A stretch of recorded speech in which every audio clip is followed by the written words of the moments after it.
Hello, ladies and gentlemen. Welcome to this duel. We're going to be talking about the social ladder. I'm not very fond of that term, social ladder. It's all very mechanical, something which you can go up and you can go down on. So, irrespective of where you were born, irrespective of the colour of skin, social status, family background, thanks to the social ladder, thanks to training, education, they can climb that ladder and live a decent life in good health. That's what we're talking about when we're talking about the social ladder. But when you look at the OECD statistics, France doesn't have a lot of activity on the social ladder. Dominique and myself are part of a generation who really took advantage of that. Then it slowed down. Very quickly, I'm going to say a couple of words about who I am. I'm a German journalist. I work for Die Welt and Die Welt on Sunday. And I'm delighted to have with me Deesha from the United States and Dominique RESTINO from Paris. I'll introduce them to you. Deesha is American. She's social secretary at the White House under the Obama administration, and then she founded her own company called Hook and Fasten. She's very engaged, socially speaking. She's a militant. And what's interesting to us today is that she has told about her career and her social ascension in a book which was called Undiplomatic, when she says that she dared do it. She just went for it. And that's of interest to us. On my right, we have Dominique RESTINO. Some of you may be familiar with Dominique. He's president of the Chamber of Commerce and Industry in Paris, in Greater Paris. So Dominique is someone who, on a daily basis, works with business leaders and start-uppers. But he's also founded a foundation called MoveG. It's something like Movement for Young Students and Entrepreneurs or something like that. That's what its full title is. So he's got a lot of experience. And I don't think there's anyone better qualified to talk about the social ladder, which may be broken. We're about to hear that or not. So, just to warm up the room, if that's necessary, we are going to start in the United States with you, Deesha. In your book, you talked about the imposter syndrome. So you're a black woman, you didn't go to one of the major universities, you hadn't got loads of qualifications, your background wasn't wealthy, your family wasn't wealthy. How was it possible for you to carry out your career? Well, first, thank you for having me here today. It's so good to be with all of you and great to have a break from the United States right now. So thank you for having me here. I am honored to be on this panel. You know, for me, my love for community and my love for people was more important than my status as all these degrees or all these doctorates or whoever I knew. And so when I decided to go back to university when I was 31 years old and then go intern, an unpaid intern for President and Mrs. Obama in their first year, I knew that I could bring something to the table that you could not get at a college or a university, which is passion for people. And I knew that I came from that. I grew up very poor. I grew up, having to rely on assistance. I grew up kind of on my own. And I knew that I could go fight for people at the highest land in the office if I had a chance. And so that is what I did. And so little did I know that President and Mrs. Obama, they had singled me out from being an intern and said, we'd want her to continue with us for 8 years.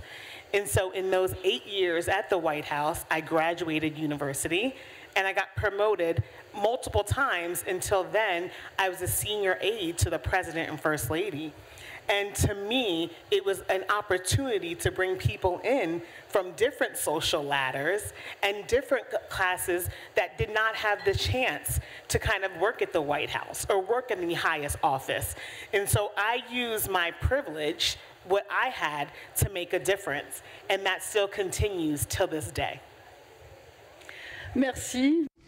Thank you very much, Deesha. Dominique, in France, we say that this social ladder is broken, and the OECD statistics say that it takes 6 generations to climb the ladder. We imagine a child born today in Aix-en-Provence, in the hospital here, with poor parents who are perhaps unemployed or on minimum benefits. So statistically speaking, that is not the child who's going to succeed. It's not going to be that baby's grandchildren or great-grandchildren, so which is very bad news. There are statistics, but on the other hand, there are human beings, there's passion, as Deesha has so well described. So you, Dominique, how do you see the situation evolving? Because you are in contact with the young entrepreneurs. Well, first of all, hello, ladies and gentlemen, and thank you very much for putting up with the heat to come and listen to us. I'm honored to share this stage with Deesha. So in response to your question, I would like to say, no, it's not broken. And I think it wouldn't take 6 generations, but you can climb mountains in many, many manners. I think it would be the 2nd generation. I was very, very fortunate. You don't have to wait 6 generations to decide to do things. So earlier on, you said that you don't like this metaphor of a social ladder. You think it's more like a stairway. Yes, I think you can't just scoot up to the top floor. In French, we talk about the lift, the social lift. So you press a button and you zoom to the top floor. So it's better to talk about a ladder or a staircase because you have to kind of put some effort into it. And even a social ladder means that there has to be a certain strength. It requires effort, and force needs to be involved as well to get up to the next level, step by step. Deesha, you have a business called Hook and Fasten, but you also have an association which works with young black women. So what do you do precisely in your foundation? What are you wanting to share with your own experience? And so our organization that we work with young black women is called Be Girl World. And in the United States, under 3% of all study abroad are black women, young black girls. And so for us at Be Girl World, and even in my business of Hook and Fasten, I'm the person at the top of the ladder putting my hand down to help somebody come up. And so I don't want you to have to climb the social ladder by yourself or have to climb anything by yourself. So the organizations and the business that we have invest in young black girls to be global citizens, to say, you can travel the world. We'll help you get a passport. We'll fund your study abroad. We'll teach you French. And so they can come up and speak French to you all that I never learned, right? So we help them kind of be global citizens, and we reach our hand down the ladder to help them climb up. And so we do that with our organization. And then with my business, I help businesses from across the world, whether they are in banking or retail or sports. I help them help the next generation up the ladder to make income. And so that is what my life has always been about. It's been about saying, yes, we know that social ladders exist. We know that social class exists. But for those of us who have the privilege to make sure that it's not hard for somebody to climb those ladders, that is the responsibility in which I take on, and I do it very proudly.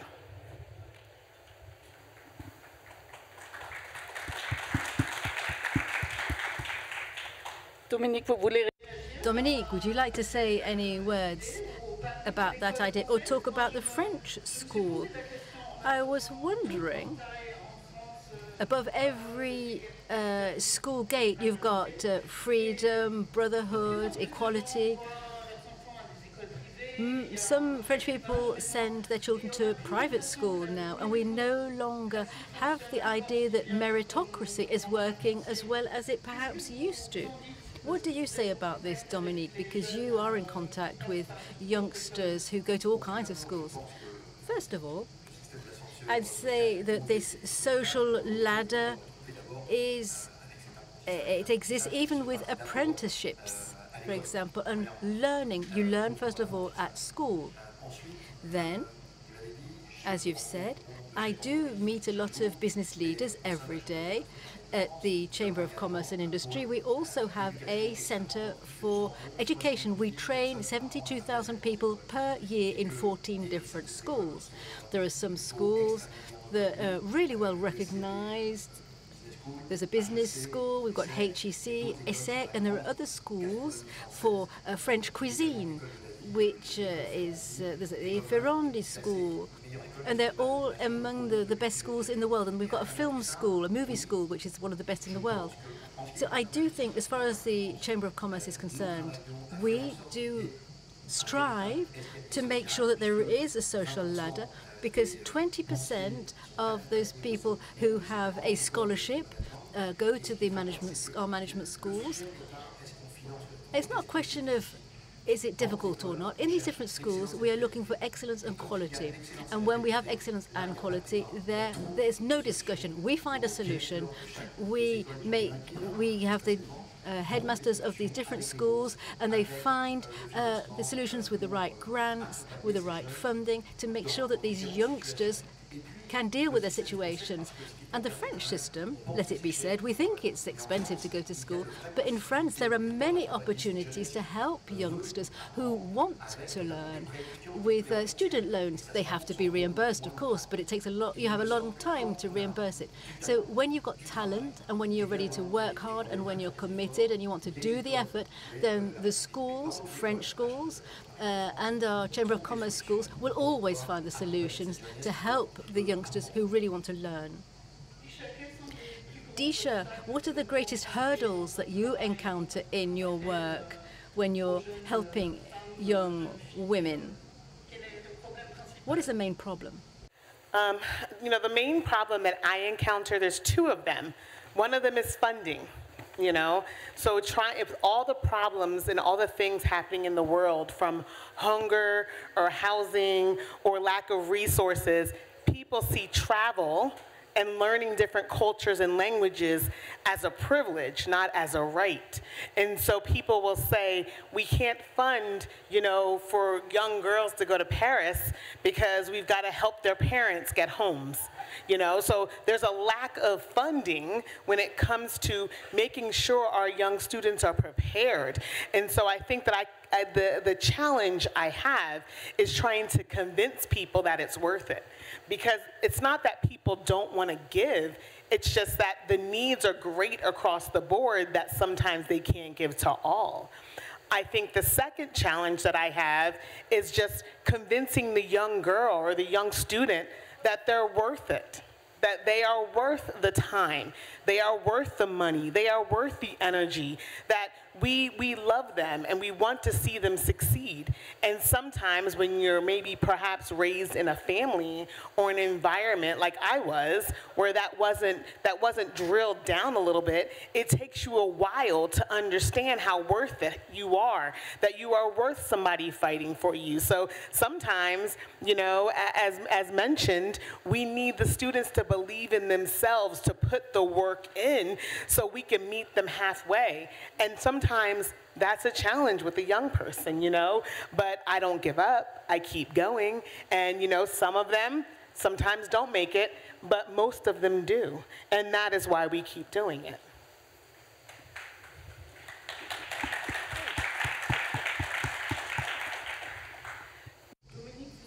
Dominique, you have worked in mentoring in Canada. You discovered it in Canada and you've brought mentoring back to France. We're going to talk about your association now. What was your experience? And does it always work, the mentoring? Have you made a lot of progress? Well, no program's going to work in every aspect. You need to put the work in, and you've got to be committed. This mentoring is great. We've got one entrepreneur who shadows a less experienced entrepreneur, and so that to help him or her along the way. There's a lot of caring, a lot of positive help. The fundamentals are all there to make sure that we nurture this trust.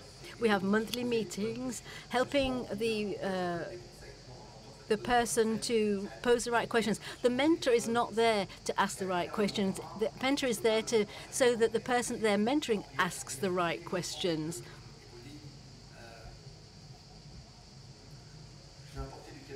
I brought this notion from Quebec some 19 years ago.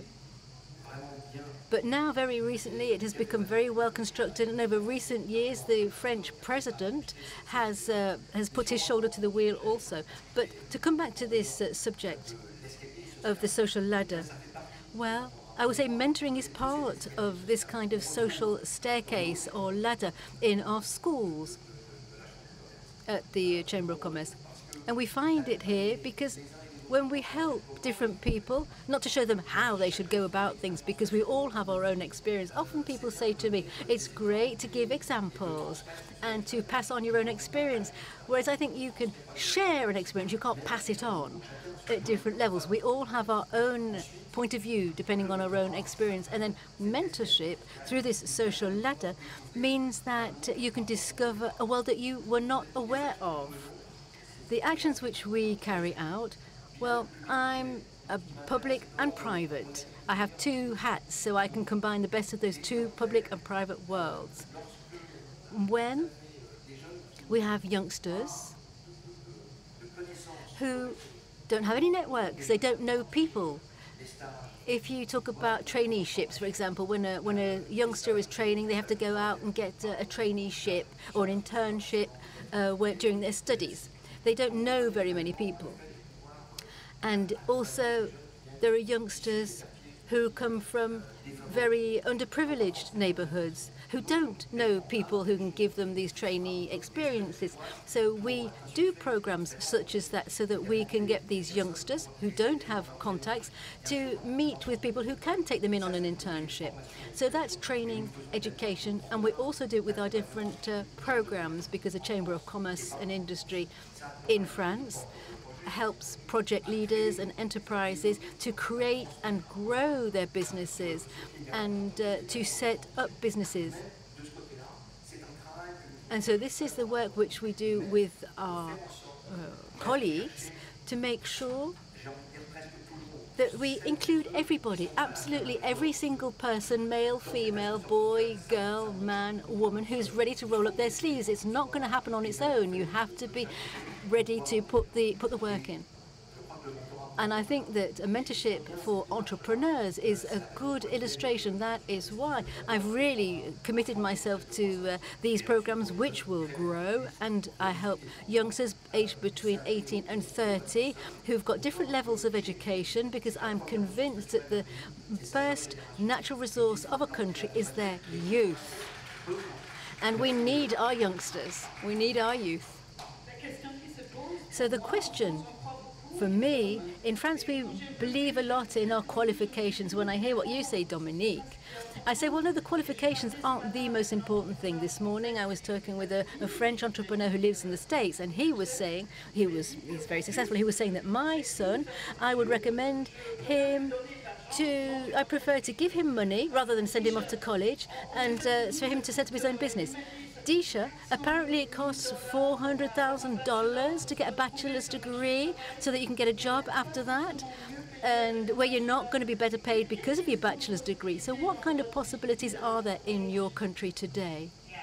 First of all, tell your friend that he can also give me $400,000. That sounds good for college. But what I would say is that it doesn't always cost that much, right? The issue is that when they graduate from a university, they most likely will not get a job that is paying that money. So if they took out loans, as we have in America, a lot of student loans, they end up going into debt. That debt accrues interest. So now you have a young person with a degree, which is amazing, but they have no way to pay it back. And they're going to be in debt when they start having children, or whether they want a house, or when they want to start their own business. And so I advocate, and I'm not sure what the French equivalent is, for a community college, which we have back home, which is what I went to when I was 31 years old. I went to a community college that I paid by class, and I took only 3 classes a year. But that qualified me to then apply to go work for an internship for President Obama.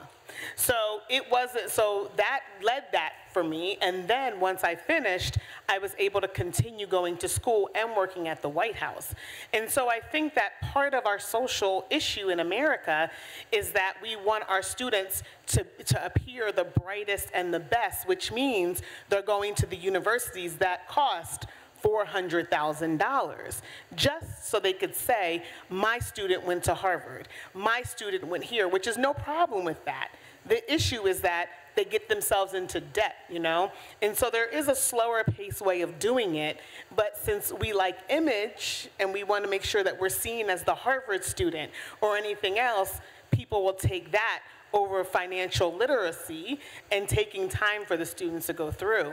And so I always advocate for the community college, starting there first, and then getting a job that will help you pay for the remainder of your school. And I think that people are moving towards that as we see our economics change, and after the pandemic, I think that we're seeing people move more towards a smarter choice of university and schooling than letting their child go into debt for a long time. Just to come back on this, let's not place these let's not create 2 opposing teams here. Either you study or you create a business. No. Yes, study, learn to love learning as well. This is all very important. Up until the age of 40, I hadn't even got my school leaving certificate, but I knew so many things. I'd done so many things. And there were companies which I founded at the age of 24 helped me to climb that social ladder because I worked hard, I was very resilient, I was passionate about it. So let's not call them opposites. It's not one or the other. I met an executive from and I'm working at a very important business school because we learn all the time. And this social ladder is not only due to the fact that it's not only for when you're young or when you're in a difficult situation. Your entire life long, you can work on that social ladder. I prefer the world to be better at all stages. The working market has changed also. What has the impact been? We've talked a lot about AI, and I'm sure many jobs will be lost due to AI. What do you think about that, Deesha? How do you respond to that? I think that we are realizing that some of our trades, back in America, like an electrician, a plumber, a culinary, those things are so important. And there's things that a lot of those things AI can't do. You need the personal touch of a person. And so I feel as if, it's going to happen. I'm 47 years old. When I was younger, I would have never thought that we'd have phones that we can carry around and I can get a hold of anybody at any time. Same with music. You can listen to music like that. Things change. And so these developments were going to happen. But I think that if we can make sure that we also level the playing field with AI, making sure that we train people to do it, making sure that it's fair, making sure that we're using it for good, but then also that we're pouring into some of our trade schools and some of our traditional careers that are important. I think back in America we talk about how our plumbers and our electricians are making so much capital because those are things that are never going to go out. They're never going to go out. Like, we're going to always need somebody to fix our bathrooms, to fix our sinks, to fix our things. And so I think that AI is going to happen. We've got to keep up and make sure that we're able to let everybody use it in a good way. But also we need to continue to pour into our trades that we have. Mm-hmm. Merci. Dominique? Thank you for that. So Dominique, you have said what you've done so far. So what is your tip for success? Oh, I don't like to give tips, but I would like to share with the younger generations the fundamentals.